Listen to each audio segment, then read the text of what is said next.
The most recent releases we got in over here on compact discs, we have Bamboo's most recent project, Son of a Gun. It's part of the Beat Rock Music Camp out of Los Angeles in the Bay. This is kind of a mixtape type deal, as it even says Son of a Gun, a mixtape on the back. But, you know, it's got some cool people on it. Definitely some collabs with like DJ Rhythmatic, you know, Q*bert's on there. I believe Q*bert has a new album coming out pretty soon, doesn't he? Heard about that. And, you know, a bunch of other cool people on it. Brother Ali's on the track on this too. So I'm sure, you know, he definitely has a fan base out in the Bay. I'm sure people will be into it. Other than that, we also have a new Logic and Blockhead here. Oh, another one. After Pretty soon Capture. after. Yep, it's the last of their projects. Sort of a final EP that just sums up the rest of the songs that they'd recorded. Some cool stuff on there, though. You know, it's a very limited thing. I've always stocked all of the Logic stuff over here, so we get the most limited stuff we can. And okay. This is like not their distributor or anything, so pretty limited one. Pretty cool double album here from Sean Price and M-Phase is on one side, and you flip it right over. You got a Guilty Simpson and Small Professor album on the other side. Nice. And yeah, between the two of them, they got a lot of cool people. Lucid from Armand Hammer's on this Guilty Simpson, I know, along with Boldy James and AG. You know, the Sean Price has got Rock Marciano, Matthew Ragazzano, and a couple of other ones. Cool stuff, you know. I don't know if we touched upon the 7 Days of Funk, the Damn Funk and Snoop Dogg album. It's a fun project. I mean, it's been out for a minute, but it's doing well in Hollywood. How's it doing here? It's doing great over here. I thankfully ordered a lot of vinyl for it, and we sold all the way through it. Waiting on that 7-inch box, though. It's coming out very soon. And, of course, Childish Gambino is also a huge mover over here. Definitely been flying out the door since it was first released, and we got a really cool poster for that. Unfortunately, the fabled USB flash drive that was supposed to come with the album, we never received. I guess it was like sent to 1 or 2 record stores in the world or something like okay. that. Who knows? Outside of that, we also have this Inf album. This is what is this? This is a producer from, God, I'm pretty sure it's Sweden, but I'll have to look it up. He's definitely European anyway.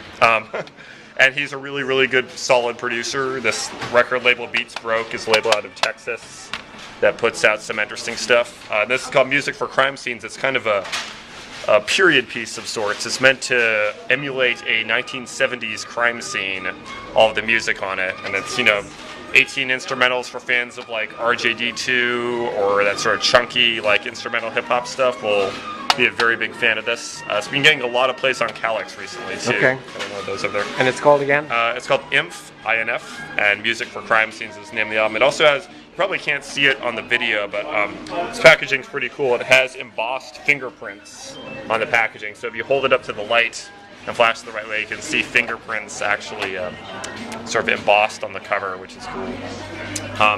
Also wanted to mention this album, which might get slept on outside of the Bay Area, but JB Nimble's album. This guy's the dude from Candlestick Collective, who have been kind of a staple Bay Area group, Oakland group for a while now. JB lives in Brooklyn now, actually. He moved out over there, but this is his first official full-length album, pressed in a nice glossy digipack and everything, and I have to say it's a labor of love. You know, it's very well produced. There's lots of weird story songs on it. It's well written.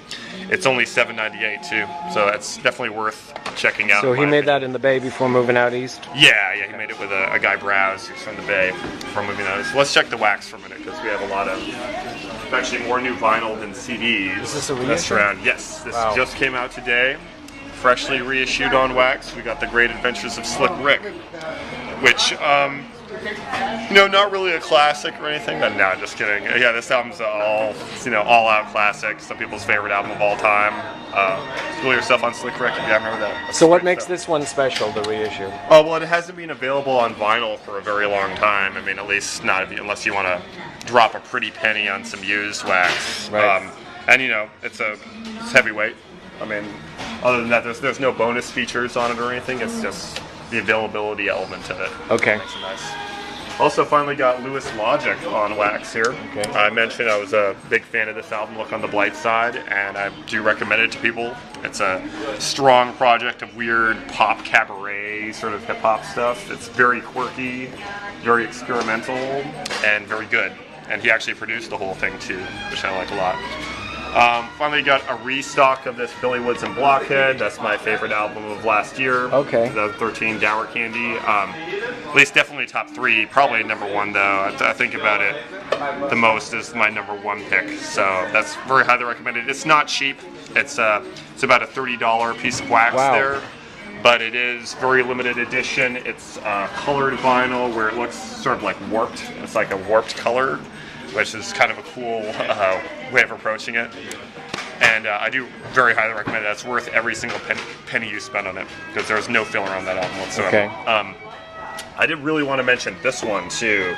This is a guy who I'm a very big fan of, and we've touched upon his work before, but Esid, a dude from Minnesota who's a rapper and producer, and this is his most recent project, Post Euphoria Volumes 1 and 2. Only pressed on colored vinyl. You can only get it on vinyl.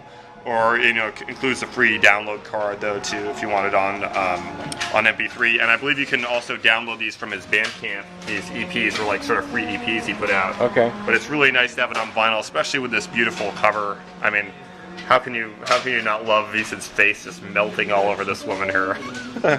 It's great stuff. I definitely wanted to mention the 777 compilation, too. This is, our Beat Fiends are going to be a big fan of this one. This is a record label called Hit and Run Records that are mainly a 7-inch label. They release very limited edition 7-inches that pair different electronic and hip-hop producers on 2 sides. And this is basically a compilation of the different 7-inches they've released so far. So what you get on here is tracks by guys like Kutma, Ganja Sufi, J-Rock, DiBiase, Jeremiah J, Raz G, Gaslamp Killer, A lot of stuff. Computer J, and Knowledge. Yeah, there's a lot of really good people on this actually. So those really serious beat heads will probably find a lot of stuff to like on there.